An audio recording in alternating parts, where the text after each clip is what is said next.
il est clair que la Chine a fait une irruption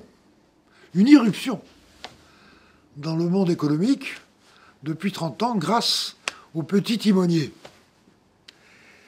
Et 30 ans plus tard, la Chine est en train de reconquérir la position qu'elle avait, relativement parlant, en 1400. Et qu'elle a perdue ensuite pendant 5 siècles, avant progressivement de remonter un tout petit peu sous la période du XXe siècle et d'exploser positivement depuis 30 ou 40 ans. Donc, la Chine est en train de changer l'organisation du monde dès lors que ce monde, sur le plan économique, est unique. Et elle introduit une dimension accrue avec des nouveaux besoins de nouveaux consommateurs, qui fait qu'il est clair que pour tous les producteurs occidentaux ou autres, mais parlons des occidentaux, c'est une opportunité majeure qui n'existait pas avant. Si on n'est pas capable de s'en saisir en tant que Français, c'est-à-dire si notre production n'intéresse pas les Chinois, eh ben c'est de notre faute, c'est pas de la faute des Chinois. Puisque les Chinois ont joué le jeu de l'ouverture totale, de manière à ce que accélérer, disons, leur propre progression. Et rappelons-nous quand même que cette progression est historique. Jamais, dans l'histoire économique du monde, on aura connu, y compris avec les taux actuels, une telle progression pendant une période aussi longue pour une telle partie de la population mondiale. C'est la vraie révolution. Donc l'opportunité, elle existe. Le problème de l'État français, c'est que nous avons une organisation qui découle, en gros, de la royauté. Et d'ailleurs, en 1962, le général de Gaulle a considéré quand même que c'était le meilleur système. C'est pour ça qu'il a inventé la monarchie présidentielle, qui continue aujourd'hui à être exercée par un président omnipotent. Il n'y a pas au monde un homme politique plus puissant que le président de la République française. Manque de chance. Ce système de monarchie républicaine, qui a fait le bonheur de la France pendant des siècles, n'est plus du tout adapté au monde d'aujourd'hui, monde qui a été voulu essentiellement par les Américains, après la guerre.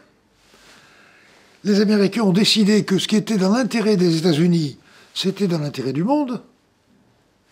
Et ils ont décidé aussi que ce qui était dans l'intérêt des États-Unis, c'est que le monde puisse s'ouvrir à la production américaine.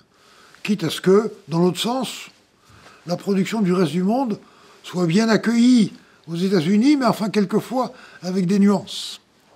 Et donc, au milieu de cette révolution qui a consisté à dire l'État n'a plus le pouvoir, c'est l'homme qui prend le pouvoir, et moins il y a d'État, mieux on se porte, version américaine, y compris aujourd'hui, nous avons une France qui continue à fonctionner avec un État comme si cet État était à l'intérieur de ses frontières, omnipotent, pour dire ce qui est bon, ce qui n'est pas bon, ce qu'il faut faire, ce qu'il ne faut pas faire. Or, depuis quand même quelques décennies, l'homme, partout dans le monde, et notamment en France, a conquis sa liberté de choisir, d'acheter, de ne pas acheter, d'épargner, de ne pas épargner, de partir ou de rester. Et conclusion, l'État français se retrouve très mal adapté au monde économique tel qu'il est aujourd'hui, et il faut donc que cet État ait le courage de repenser sa fonction, en essayant de ne pas faire le travail des autres, c'est-à-dire des hommes et des femmes, c'est-à-dire des citoyens français, et en s'intéressant principalement à la res publica, ce qui définit le bien public. Alors que on a encore beaucoup trop tendance dans l'État, par tradition depuis des siècles, de faire faire. Moi je sais, toi tu fais. Moi État, je sais ce qui est bon pour la France, et toi Français, tu fais. Ça a très bien marché, ça marche beaucoup moins bien, parce que le français, d'abord, il n'a pas tellement envie d'être sous tutelle, et deuxièmement, il est limité dans ses ambitions si ses ambitions deviennent simplement la traduction d'une analyse top-down venant de l'État. Donc il faut que la culture de l'État français change rapidement, c'est-à-dire ça prendra une génération.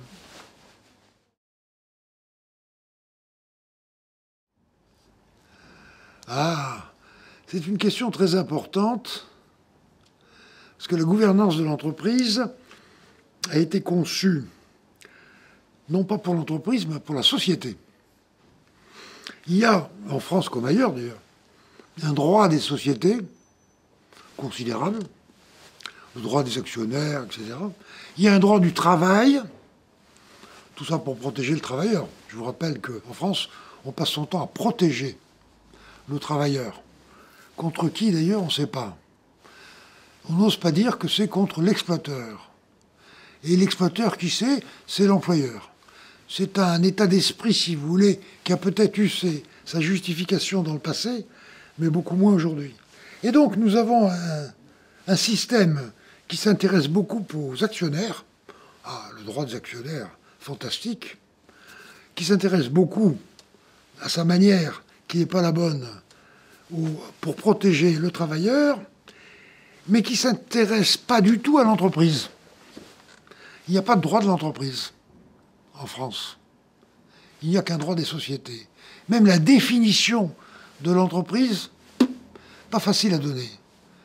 Or, qu'est-ce que c'est qu'une entreprise? C'est une communauté d'hommes et de femmes qui se décident ensemble de se mettre ensemble pour collaborer. Collaborer, ça veut dire travailler avec. Et le mot clé à retenir, c'est le mot collaborateur, qui manque de chance pour des raisons historiques en France, est banni. Or, il n'y a de secret pour l'entreprise que si elle réussit à développer entre tous les membres de l'entreprise le travail en commun, collaborer, participer à un travail collectif qui permet ensuite, si ça marche, et quand ça marche, d'avoir la possibilité de profiter de ce travail, non pas uniquement à travers la valeur de l'entreprise, qui s'appelle la cotation quotidienne à la nanoseconde, mais surtout à travers le plaisir que prend le collaborateur à travailler dans son entreprise, et non pas dans l'entreprise du patron ou de l'entreprise de l'actionnaire. Voilà le fondement, le changement fondamental qu'il faut introduire dans l'entreprise pour que l'organisation, gouvernance ça veut dire organisation, l'organisation de l'entreprise soit complètement repensée pour que tous ceux qui ont à en parler aient leur voix au chapitre, y compris bien sûr le personnel, ça va de soi, y compris les managers, y compris les actionnaires, y compris les clients, mais les clients, quand ils ne sont pas contents, ils s'en vont, y compris les fournisseurs. Là aussi, les fournisseurs sont moins libres que les clients, parce que l'entreprise est la cliente des fournisseurs. Et l'état d'esprit dans lequel l'entreprise en France continue à développer ses relations avec les fournisseurs n'est pas le bon. Le fournisseur doit devenir un partenaire. Et tous ensemble, sans oublier l'endroit où on travaille, les endroits où on travaille, c'est-à-dire le terrain quand même, les collectivités territoriales, tout ça doit être repensé pour que l'organisation de l'entreprise soit beaucoup plus performante qu'elle ne l'est aujourd'hui, en vue, disons, de profiter, par exemple, des opportunités que propose le Chinois qui attend désespérément l'offre française. Un bon manager. Vous savez d'où vient le mot manège? Manager, c'est un mot français qui voulait dire chef du manège. Et qu'est-ce que c'est que le chef du manège? Celui qui dresse les chevaux. Les Anglais, avec leur accent, à l'époque ils parlaient français, mais avec l'accent anglais, ont utilisé ce terme manège, manage, Et les Français, un siècle, 2 siècles plus tard, pour montrer qu'ils sont à la page, ont récupéré le mot manager, en prenant bien entendu l'accent anglais, manager. Manque de peau, c'est le mot le plus inepte qui soit dans le monde d'aujourd'hui, car justement, pour revenir à l'entreprise, le manager ne consiste pas à dresser les chevaux, c'est-à-dire à donner des ordres au personnel, mais le bon manager consiste à réussir à travers les autres, à travers ses collaborateurs, à travers tous les gens sur lesquels il a une certaine responsabilité. Le problème en France, c'est que le manager, du moins c'est ma conviction, le manager continue à se sentir au-dessus des autres. Moi je sais, toi tu fais.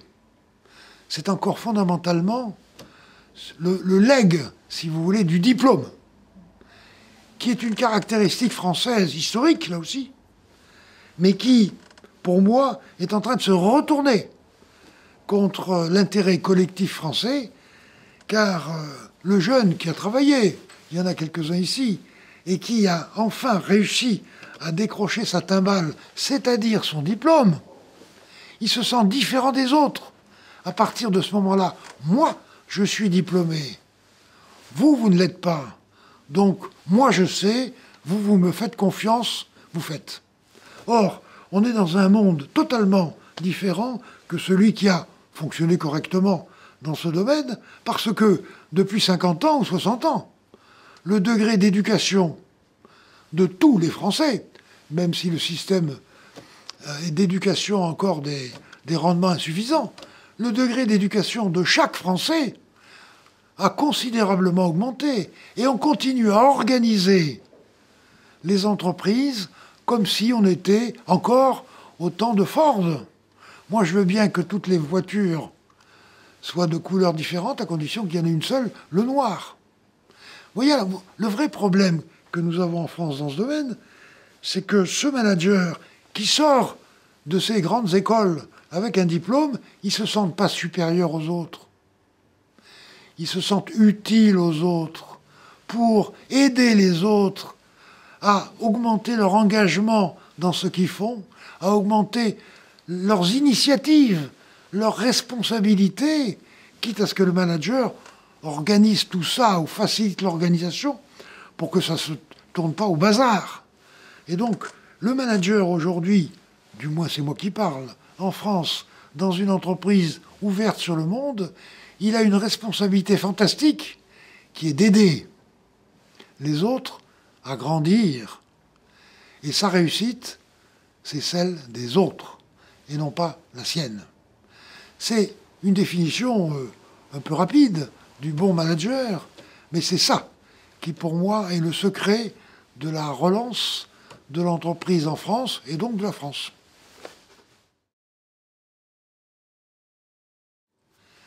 Vous voyez, le mot capital humain, déjà, on n'ose pas utiliser ce terme. Il y a le capital social. Tout le monde connaît le capital social. On en parle tous les jours, tous les jours, tous les jours. Les actionnaires, les actionnaires. Le capital immatériel a commencé à faire son trou. Car finalement, même ces actionnaires, même ce système financier qui fait fonctionner la machine pour en tirer le profit maximum, se sont rendus compte qu'il valait mieux quand même que les entreprises cherchent un peu. Parce que si on ne trouvait pas de nouvelles applications, de nouveaux produits, de nouveaux services, rapidement la machine s'arrêterait. Et donc on a su, péniblement, lentement, sur un siècle, dégager une certaine valeur pour ce qu'on appelle le capital immatériel, c'est-à-dire les brevets. Mais déjà, le temps qu'il a fallu pour approprier le brevet, le protéger, pour en faire une valeur, quitte à le vendre ou à l'acheter, valeur qu'on découvre d'ailleurs lorsque les entreprises fusionnent à travers un mot qui montre que le droit des sociétés est nul à apprécier la valeur de l'entreprise, puisque c'est une notion de goodwill. Vous vous rendez compte, en plus, on n'a pas voulu traduire en français. Le goodwill de l'entreprise, qui consiste à dire, mince, cette entreprise, elle a été achetée plus cher que ce que j'avais calculé. Et oui, parce qu'il y avait autre chose que la valeur des actions. Il y avait quand même, effectivement, le travail. Et le résultat du travail historique de ceux qui sont dans l'entreprise, qui s'est traduit par un savoir-faire de l'entreprise, mesuré, par chance, par quelques brevets qui ont une certaine valeur pendant une certaine durée. Mais maintenant arrive, enfin, le nouveau savoir, le nouveau capital, c'est-à-dire l'homme et la femme, bien sûr, dans l'entreprise. Le savoir-être, le savoir tout court, le savoir vivre ensemble, le savoir ensemble prendre des initiatives, le savoir apprendre ensemble ou pas, le savoir progresser, le savoir s'impliquer d'une communauté de travail, à savoir les collaborateurs de l'entreprise, ça s'appelle le capital humain de l'entreprise. Et ce capital humain, tenez-vous bien, c'est le plus important qui soit. Le capital social au sens du capital social financier, bon, il en faut. Mais il faut du capital immatériel. Mais le capital immatériel, en général, c'est le résultat du travail des hommes et des femmes de l'entreprise, y compris de ceux qui l'ont quitté, et qui a gardé une valeur dans l'entreprise à travers un savoir qui est repris par les nouvelles générations. Et tout ce qui fait la nouveauté de l'entreprise, eh bien, ce sont les gens qui travaillent dedans, c'est-à-dire les hommes et les femmes. Donc il est évident, même si aujourd'hui nos braves représentants qui nous rendent des comptes sont incapables de quantifier le capital humain, il est évident qu'aujourd'hui, la priorité consiste à pouvoir mesurer le capital humain de l'entreprise pour pouvoir le faire grandir. Et par conséquent, plus il aura grandi, plus l'entreprise sera performante, plus elle réussira, plus elle se développera. Vous savez quelle est l'entreprise, moi, qui me bluffe le plus, indépendamment de ses résultats? C'est l'entreprise qui reçoit tous les jours 2000 à 2500 candidatures spontanées venant du monde entier. Monsieur, madame, j'aimerais travailler dans votre entreprise. Elle existe, cette entreprise. Je vous laisse le soin de la trouver. Elle n'est pas malheureusement en France. Fantastique! C'est une entreprise où les gens ont envie d'aller travailler. Vous imaginez, quand vous développez une organisation où les gens travaillent par plaisir, parce qu'ils savent que ce n'est pas l'entreprise pour le client, que ce n'est pas l'entreprise pour l'actionnaire, mais c'est leur entreprise. Mais quand vous avez ça devant vous, vous avez une entreprise qui est capable d'affronter toutes les difficultés, de monter tous les défis et de réussir tout. C'est ce qu'on appelle le capital humain de l'entreprise.